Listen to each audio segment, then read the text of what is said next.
प्रदेश के पुलिस महानिदेशक अशोक जुनेजा ने सरगुजा संभाग के सभी 6 जिलों के पुलिस अधिकारियों की बैठक ली तथा विभिन्न मामलों की समीक्षा की।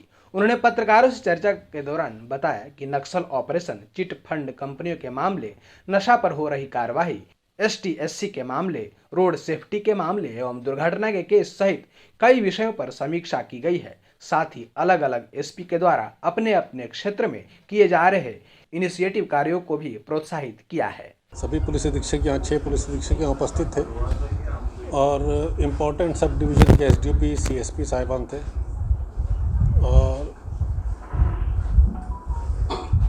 संपत्ति संबंधी अपराध, कानून व्यवस्था, प्रॉपर्टी ऑफेंसेस, महिलाओं के खिलाफ अपराध, SC-ST के खिलाफ अपराध, इन सब की समीक्षा की गई। जो कॉम्पनसेशन समय समय पर दिया जाना चाहिए, महिलाओं को जो अपराध से ग्रसित होती हैं, SC-ST केसेस में, इनके बारे में समीक्षा की गई। चिट फंड केसेस की समीक्षा की गई।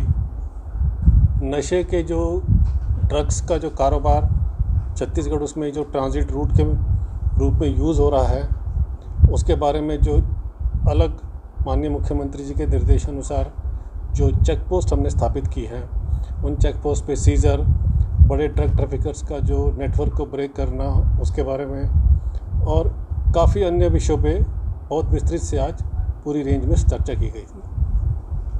बलरामपुर एरिया में सर्च अभियान चल रहा है, सर, ज्वाइंट ऑपरेशन छत्तीसगढ़ और झारखंड जी हाँ। किस स्थिति में है और पुलिस का क्या वहाँ पे चल रहा है?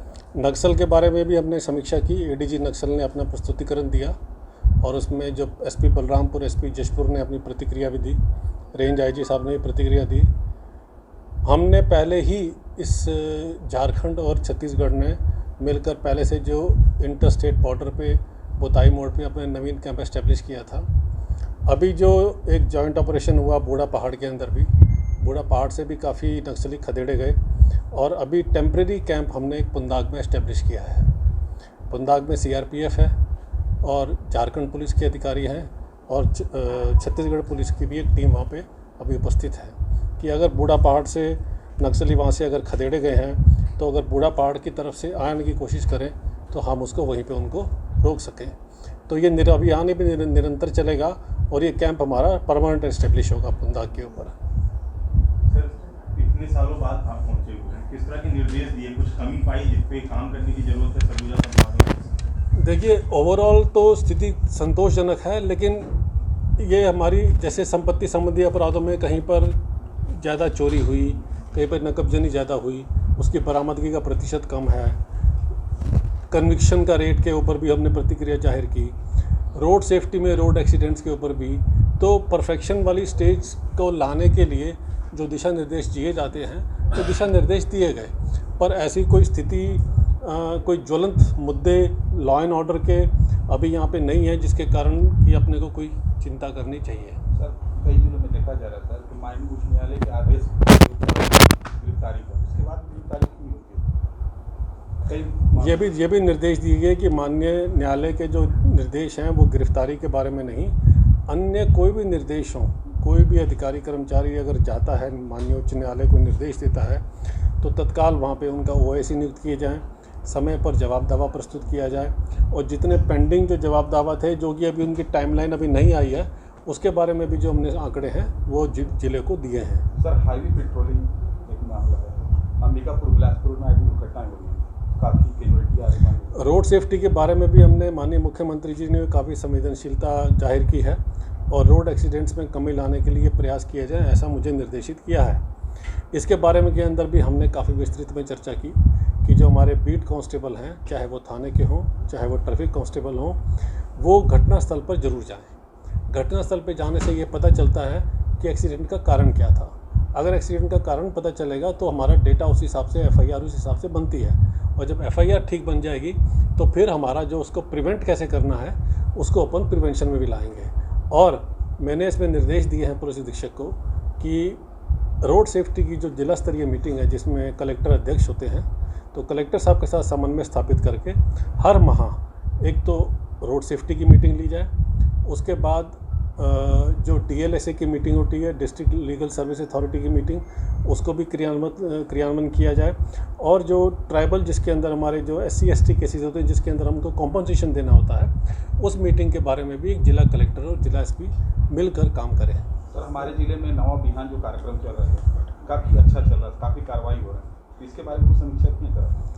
अलग अलग जिलों की अलग अलग बेस्ट प्रैक्टिसेस सभी SPs ने डेवलप की हैं। कार्यक्रम बहुत अच्छा है, मैंने बोला भी है कि आगे उसको जारी रखें।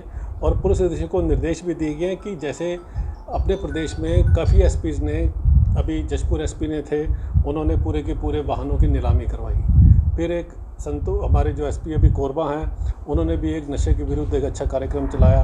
तो यहाँ पे भी थे, कोरिया के अंदर भी थे, उसके बाद राजनांदगांव में भी थे, अभी वो कोरबा के अंदर है। तो SPs अच्छे इनिशिएटिव से अपनी कोई ना कोई बेस्ट प्रैक्टिस डेवलप कर रहे हैं और मैंने उनको प्रोत्साहित किया है कि इसको अच्छे से अच्छे मुकाम पर लेकर जाएं। फिर सरगुजा की भी शुरुआत की गई है, काफ़ी उसका अच्छा असर देखने को मिला है। एक पायलट प्रोजेक्ट के तहत सरगुजा SP के द्वारा चलाया जा रहा है।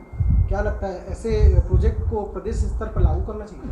बिल्कुल लागू करना चाहिए। इसीलिए मैंने एक प्रतिस्पर्धा की भावना के लिए सभी SPs को बोला कि आप अपने ऐसे प्रोजेक्ट्स लेकर आएँ जिससे कि दूसरे SPs उसको इमिटेट करें और जिससे कि पूरे प्रदेश में लागू हो सके। सर, सरगुजा में निरीक्षकों की भारी कमी है। कारण यह है कि संवेदनशील संभाग का एक थाना वहाँ भी उप निरीक्षक, अमूमन थानों में उप निरीक्षक की पदस्थापना की गई है, निरीक्षक विभाग के बराबर है।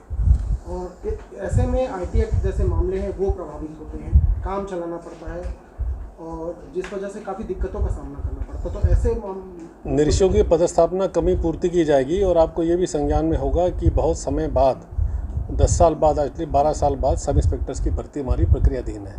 उसका पहला फेज़ हमारा कंप्लीट हो चुका है। अब जो उसकी रिटर्न परीक्षा ली जाएगी तो अगले साल हमको कम से कम 900 सब इंस्पेक्टर अपने पास मिल जाएंगे। तो उसके बाद ये जितनी भी थानों में सब जगह पे कमी है ये ख़त्म हो जाएगी इसकी। सर, आखिरी सवाल, पायलट लोग हल्ला मचा रहे हैं ना, जैसे चिटफंड कंपनी के अपराधी यहाँ भी इंटर स्टेट पकड़े जा रहे हैं, लेकिन वहाँ निवेशकों को राशि भी लौटाई जा रही है, तो अपने संभाग में ऐसा कुछ? देखिए, मुझे टोटल पता है करीब अपन 68 करोड़ की राशि का नीलामी करके हम निवेशकों को वापस कर चुके हैं। पूरे स्टेट में? हाँ, पूरे स्टेट में, हाँ।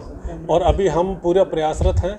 सभी माननीय जो अपने कलेक्टर साहब हैं उनको भी मंत्रालय से निर्देश प्राप्त होते हैं और समय समय पर मेरे और CS द्वारा इसकी समीक्षा भी की जाती है और मीटिंग भी ली जाती है।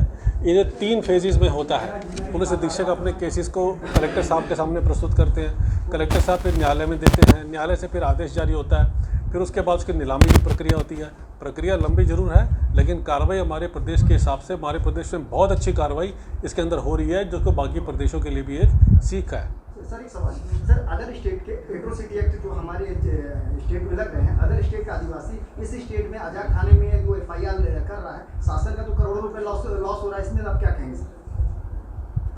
देखिए, हमें उसके नियम अनुसार देखना पड़ता है। जो SC/ST atrocities prevention of atrocities act है, वो जो भी नियमों में प्रावधान है उस हिसाब से अपन उससे कार्रवाई करते हैं।